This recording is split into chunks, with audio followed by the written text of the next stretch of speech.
Une vie impossible, de Matt Haig, traduit de l'anglais par Laurent Bury, lu par Florine Orphelin.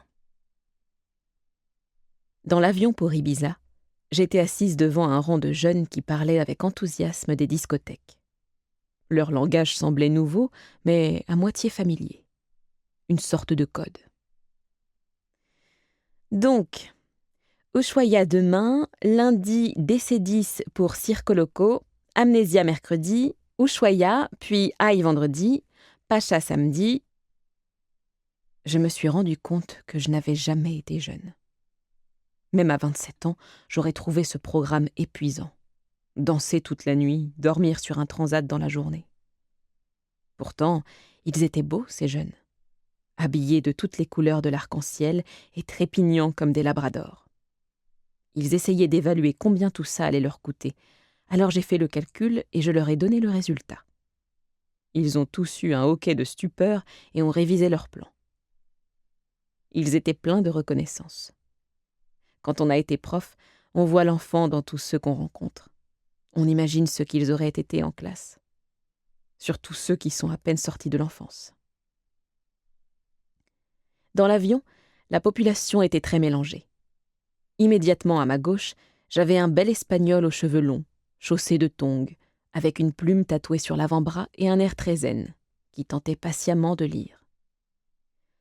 À ma droite, une femme d'âge moyen, plantureuse, au parfum agressif et au col relevé, parlait à travers l'allée centrale à une personne au regard froid, prénommée Valérie, pour comparer les prix de l'immobilier entre les différentes îles des Baléares.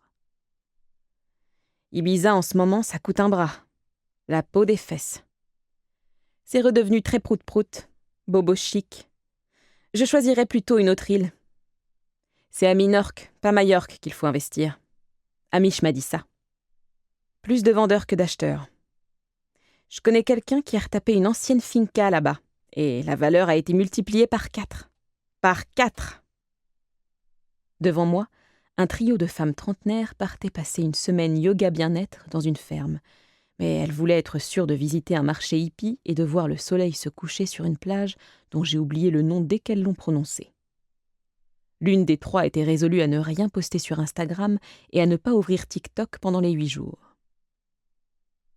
Un adolescent parlait très doucement à sa mère de TikTokers, de YouTubeurs, d'un rappeur nommé 21 Savage et d'autres emblèmes d'un nouveau monde que je ne pouvais même pas espérer comprendre. Il avait une relation attendrissante avec sa mère. J'ai essayé de ne pas penser à Daniel et d'être simplement heureuse pour eux. La mère était très juvénile. Ils étaient assis de l'autre côté de l'allée et je les voyais très bien, d'un seul coup d'œil. Elle avait des cheveux noirs coupés courts et portait un t-shirt avec l'inscription « Taylor Swift, The Eras Tour ». Era, une ère. Ce mot s'est insinué dans mon esprit et n'en est plus sorti. J'ai pensé à ce qui arrive quand on entre dans une nouvelle ère. Pas simplement en marchant à reculons entre les rangées de tombes d'un cimetière, mais dans sa propre existence. On a besoin d'instaurer une rupture avec le passé. En géologie, c'est souvent après une extinction, n'est-ce pas? Le Mésozoïque est l'ère qui a pris fin avec la disparition massive des dinosaures causée par un météore. Je me suis demandé si j'inaugurais une ère nouvelle ou si j'emportais trop de choses avec moi pour ça. C'est le défi de la vie, non? Avancer sans anéantir ce qu'il y a eu avant. Savoir à quoi s'accrocher et à quoi renoncer sans se détruire. Essayer de ne pas être à la fois le météore et le dinosaure. Tout près des toilettes, il y avait aussi un couple de mon âge dont j'entendais les voix polies et qui étudiait attentivement un livre intitulé « Promenade secrète, Ibiza et Formentera ». Ils évoquaient ce qu'ils avaient entendu dire de l'île dans une émission sur Radio 4. Je me suis soudain sentie triste. Ah, si j'avais encore quelqu'un avec qui partager des promenades secrètes. Ils avaient l'air si bien ensemble. J'ai repensé à un documentaire animalier qui m'avait laissé une impression douce amère sur les castors eurasiens. Pour avoir la garantie de disposer d'assez d'écorce, il se trouvait un partenaire pour la vie. Et quand l'un des deux mourait, l'autre était foutu.